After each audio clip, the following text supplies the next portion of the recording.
Hello, Mark. My name is Sunny, and my Chinese name is Liu Shanshan.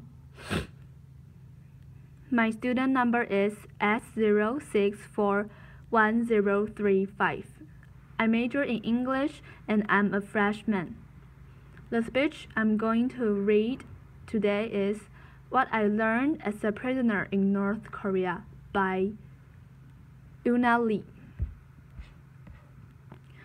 I recently read about what the young generation of workers want in Harvard Business Review. One thing that stuck out to me was don't just talk about impact, but make an impact.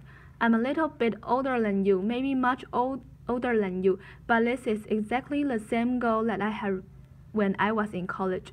I wanted to make my own impact for those who live under injustice. It's the reason that I became a documentary journalist, the reason I became a prisoner in North Korea for 140 days. It was March 17, 2009. It is St.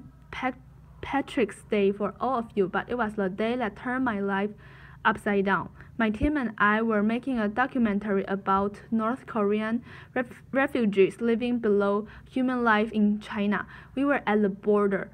It was our last day of filming. There was no wire fence or bars or sign to show that it is the border, but this is a place that a lot of North Korean defectors use as an escape route. It was still winter, and the river was frozen. When we were in the middle of the frozen river, we were filming about the condition of the cold weather and the environment that North Koreans had to deal with when they seek their freedom. And suddenly, one of my team members shouted, "Soldiers!" So I looked back, and there were two small soldiers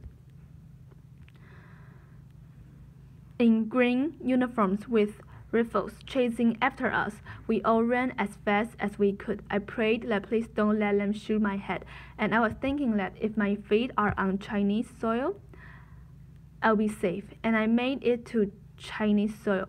Then I saw my colleague Laura Ling fall on her knees. I didn't know what to do at that short moment, but I knew that I could not leave her alone there when she said, "Euna, I can't feel my legs." In a flash, we were surrounded by these two Korean soldiers. They were not much bigger than us, but they were determined to take us to their army base. I begged and yelled for any kind of help, hoping that someone would show up from China. Here I was, being stubborn towards a trained soldier with a gun. I looked at his eyes. He was just a boy. At the moment, he raised his rifle to hit me, but I saw that he was hesitating. His eyes were shaking, and his rifle was still up in the air. So I shouted at him, Okay, I'll walk with you," and I got up. When we arrived at their army base, my head was spinning with these worst-case scenarios, and my colleague's statement wasn't helping. She said, "We're the enemy." She was right, we were the enemy, and I was supposed to be frightened too, but I kept having these odd experiences. This time an officer brought me his coat to keep me warm, but because I lost my coat on the frozen river while battling with one of these soldiers. I will tell you what I mean by these odd experiences. I grew up in South Korea.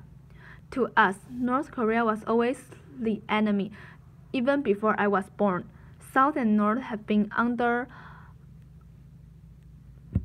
armistice for 63 years since the end of the Korean War, and growing up in the South in the 80s and 90s, we were taught propaganda about North Korea, and we heard so many graphic stories, such as a little young boy being brutally killed by North Korean spies just because he said, "I don't like communists."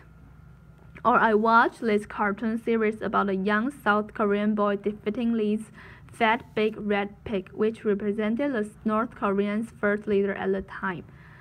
And the effect of hearing these horrible stories over and over instilled one word in a young mind, enemy.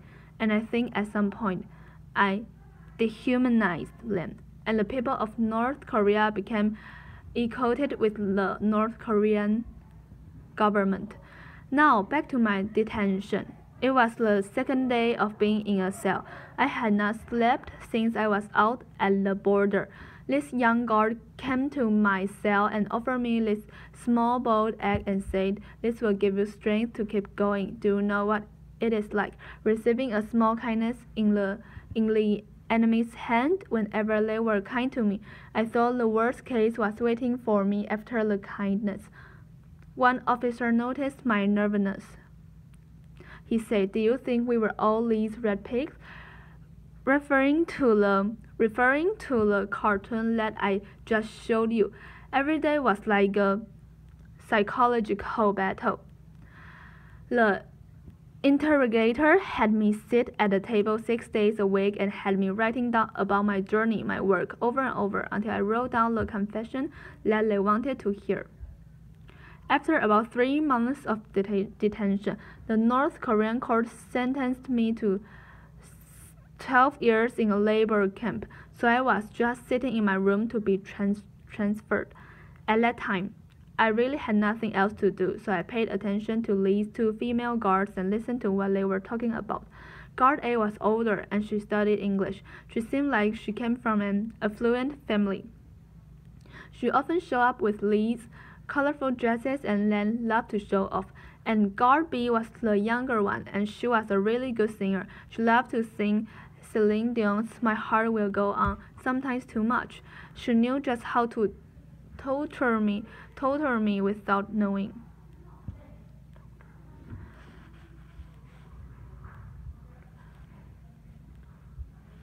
Laughter. And this girl spent a lot of time in the morning to put on makeup like you can see in any young girl's life. And they love to watch this Chinese drama, a better quality production. I remember Garby said, "I can no longer watch our TV shows after watching this." She got scolded for degrading her own country's produced TV shows. Garby had more of a free mind than Guard A, and she often got scolded by Guard A whenever she expressed herself. One day, they invited all these female colleagues, I don't know where they came from, to where I was held, and they invited me to their guard room and asked if one-night stands really happen in the US. Laughter. This is the country where young couples are not even allowed to hold hands in public. I had no idea where they had gotten this information, but they were shy and giggly even before I said anything. I think we all forgot that I was their prisoner, and it was like going back to my high school classroom again. And I learned that these girls also grew up watching a similar cartoon, but just propaganda towards South Korea and the US. I started to understand where these people's anger was coming from. If these girls grew up learning that we are enemies, it was just natural that they would hate us just as I feared them. But at that moment, we were all just girls who shared the same interests beyond our ideologies that separated us. I shared these stories with my boss at Korean TV at the time after I came home. His first reaction was, "Euna, have you heard of Stockholm Syndrome?" Yes, and I clearly remember the feeling of fear and being threatened, and tension rising up between me and the interrogator when we talked about politics. There definitely was a wall that we couldn't climb over, but we were able to see each other as human beings when we talk about family, everyday life, the importance of the future for our children. It was about a month before I came home. I got really sick. Guard B stopped by my room to say goodbye. Because she was leaving the detention center, she made sure that no one watched us, no one heard us, and quietly said, "I hope you get better and go back to your family soon." It is these people, the officer who brought me his coat, the guard who offered me a boiled egg, these female guards who asked me about dating life in the US. They are the ones that I remember of North Korea, humans just like us. North Koreans and I were not ambassadors of our countries, but I believe that we were representing the human race. Now I'm back home and back to my life. The memory of these people has blurred as time has passed, and I'm in this place where I read and hear about North Korea provoking the US. I realize how easy it is to see them as an enemy again, but I have to keep reminding myself that when I was over there, I was able to see humanity over hatred in my enemy's eyes. Thank you. Applause.